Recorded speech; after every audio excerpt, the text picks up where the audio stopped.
PM મોદીને મન કી બાતમાં ચાંદણી ગામનો ઉલ્લેખ કર્યો છે। બેચરાજી ચાંદણી ગામની પરંપરાનો ઉલ્લેખ કર્યો છે। ત્યાં પીએમ મોદીએ મન કી બાતમાં જણાવ્યું હતું કે અહીંના લોકો પોતાના ઘરમાં ભોજન નથી બનાવતા। ચાંદણી ગામમાં શાનદાર કોમ્યુનિટી કિચન છે। કોમ્યુનિટી કિચનમાં એકસાથે આખા ગામનું ભોજન બને છે।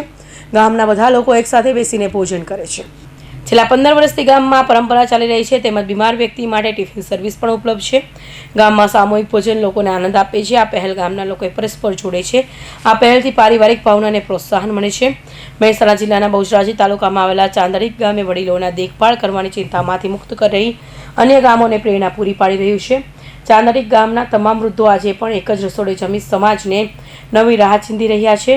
આ ચાંદણી ગામના વડીલો માટેની અનોખી વ્યવસ્થા દેશ વિદેશમાં ધંધા રોજગાર માટે સ્થાયી થયેલા તેમના જ સંતાનો દ્વારા કરવામાં આવી રહી છે। જોઈએ છીએ રસોડાનું બહુ સરસ, જમવાનું સારું, પછી બધા હળીમળી બેહવાનું સારું, સંપ સારો, અને કંઈ આવું ગામ જેવું લગભગ અમે કંઈ જોયું નથી।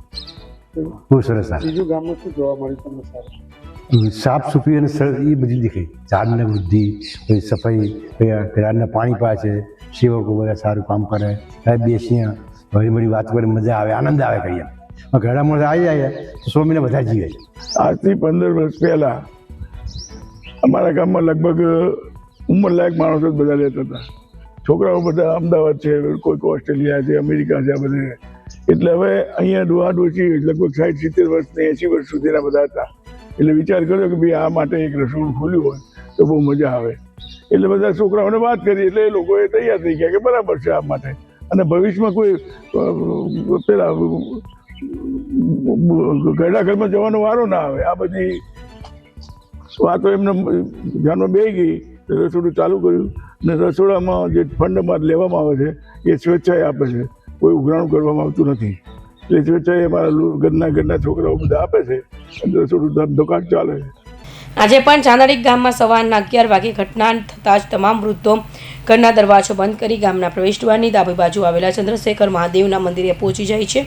મંદિર પરિસરમાં થોડી જ વારમાં ટેબલ ખુરશી ગોઠવાઈ જાય છે અને વડીલોને સન્માનભેર ભોજન પીરસવાનું શરૂ થઈ જાય છે। આ સમયે મંદિર પરિસરમાં અનોખું વાતાવરણ જોવા મળે છે, જેમાં ગામના વડીલો ભોજન જમતા જાય છે અને એકબીજા સાથે સુખ દુઃખની વાતો કરતા જાય છે। આ ભોજન પીરસવા સેવામાં કેટલાક વડીલો પણ જોડાય છે। કૌશિક પટેલનો રિપોર્ટ, NTV ન્યૂઝ, સુરત।